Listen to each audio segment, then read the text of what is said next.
I grew up in a council estate in Bexley Heath. My father was a brilliant artist. He worked for a double glazing company at the time, and my mum worked for Revlon. I was dyslexic, but of course at that time dyslexia wasn't really recognised as it is today and helped. And I was looked upon at school as lazy and stupid, of which I was neither. I think all of those knockbacks in life when you're young either make you resilient or they make you dependent. And for me, it made me resilient, and I was determined to break out of the very sort of working class, very poor background that we came from and create something for myself.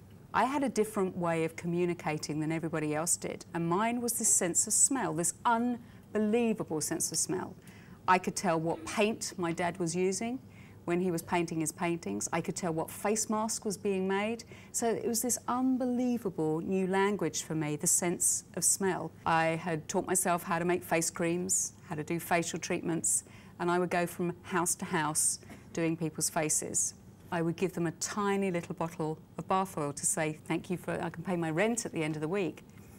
And one woman one day said, this is the most amazing product I've ever used.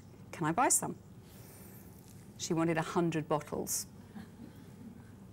That was the pivotal moment. Every business has pivotal moments in it. And as an entrepreneur, you either pick up and run with it, or you shy back and say, I don't think I'm ready. If I had never run with that opportunity, I would still be doing faces. And I would probably be very happy, but I certainly wouldn't have built a global brand. Gary said to me, you know what, Jo, we can't carry on like this. Let's open a little shop. And it was just as we were going into recession, every single person around us said, you'll fail, don't do it. You'll lose everything. It's a big risk. Kind of very similar things that are said today.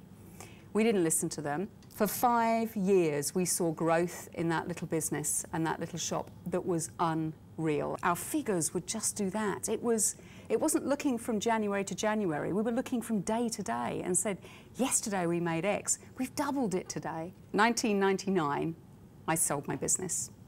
I don't regret that decision for a second, and I do not regret selling to the Estée Lauder Corporation. As far as I was concerned, I was going to stay there forever and a day.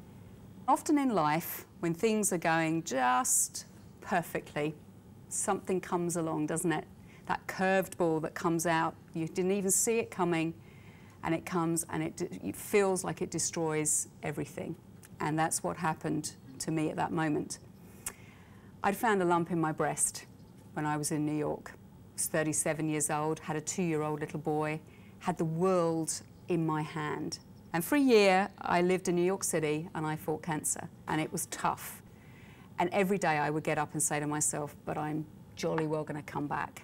And so after a year, after the chemotherapy was over, I was given the all clear.